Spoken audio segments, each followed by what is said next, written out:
Здравейте, вие сте с Силко Билко и тук що заснех видео, но няма да излезе, защото всичко се провали. Да.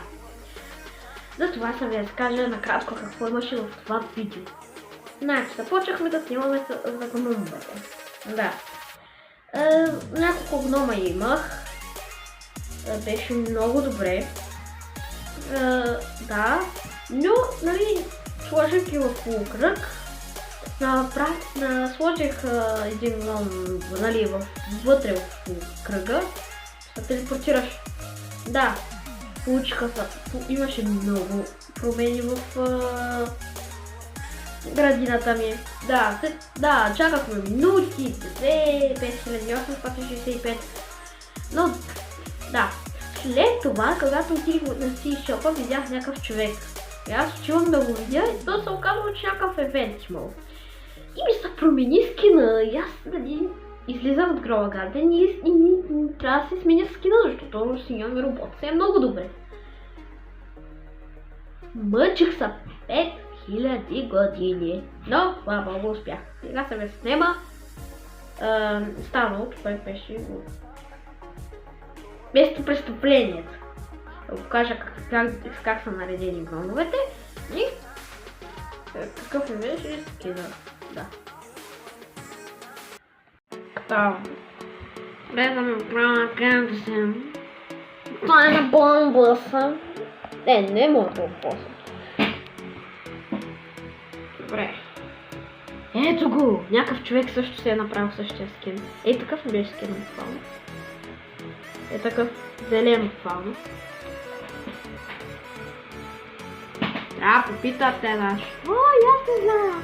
Ако питате защо, не зная.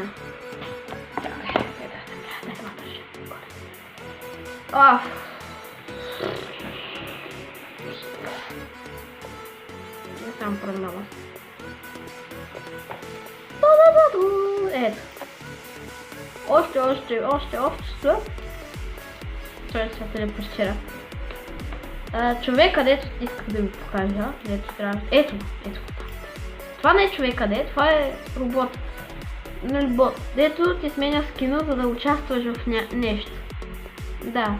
Плавно аз идвах тук и да. Не го правете, защото ви се промени скина. Аз трябва да променям лицето. Вижте какъв съм доволен сега. Да. Кой си? Тробел? Добре. Брат, два човека вече са с този скин и ние им завиждам буквално. Защото аз тях не прият да подводя. Да, се стои, ето ми го скина. Ти трябваше тук ги променях, трябваше да правя неща, трябваше да променя скина.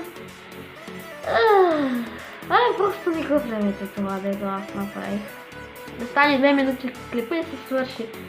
Защото това не аз най-хубавото. Ти просто не исках да сменя скина, си викам какво, добре, нямах нещо стане. Но не знаех, че съм се сменя скина и се трябва да го променя. Добре. И това е от мене. Чао!